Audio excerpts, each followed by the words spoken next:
السلام عليكم. نحن مجموعة طلاب جزائريين. أنا ندرس لهنا موسيقى بموسكو.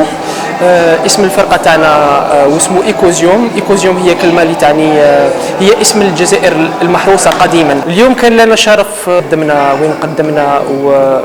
ومثلنا الثقافة والموسيقى الجزائرية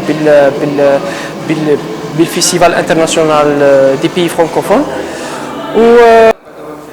وايضا حبيت نشكر قناه عامر فلوج على هذه التغطيه اللي درنا تغطيه الحفل هذا اليوم، ونتمنى التوفيق للجميع. السلام عليكم ورحمه الله تعالى وبركاته. شكرا خويا بزاف، وهذه باقي الفرقه الاولاد شرفتونا في روسيا. صح. السلام اخوتي ومرحبا بكم، ان شاء الله تكونوا بخير وعلى خير. كما وعدتكم باش الجزء السابع من خونا الجزائري اللي يلعب في العود.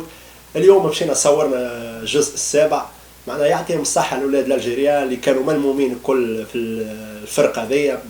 ما عادش رضا وحده، ولا رضا والياس هما قبل رضا بالعود والياس بالقانون.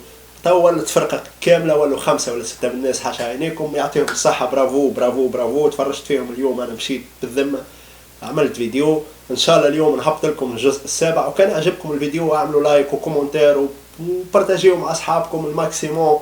ان شاء الله نهبط لكم برشا اجزاء اخرين، الجزء الثامن والتاسع، وان شاء الله برشا حاجات مزيانه. عملت انترفيو صغير مع الاولاد، ان شاء الله نهبط لكم في الجزء الجاي. كان عجبكم الفيديو بارتاجيو.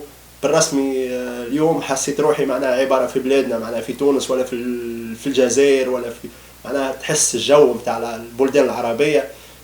عملوا كوراج كبير، عملوا خدمه مزيانه برشا. نبارتاجي معاكم الفيديو. ما تنساوش اي واحد معناها يتفرج يبارتاجي، يعمل ابوني اللي مش عامل ابوني في الشانل نتاعنا. وان شاء الله يعجبكم الفيديو. وانجوي جايز. السلام عليكم.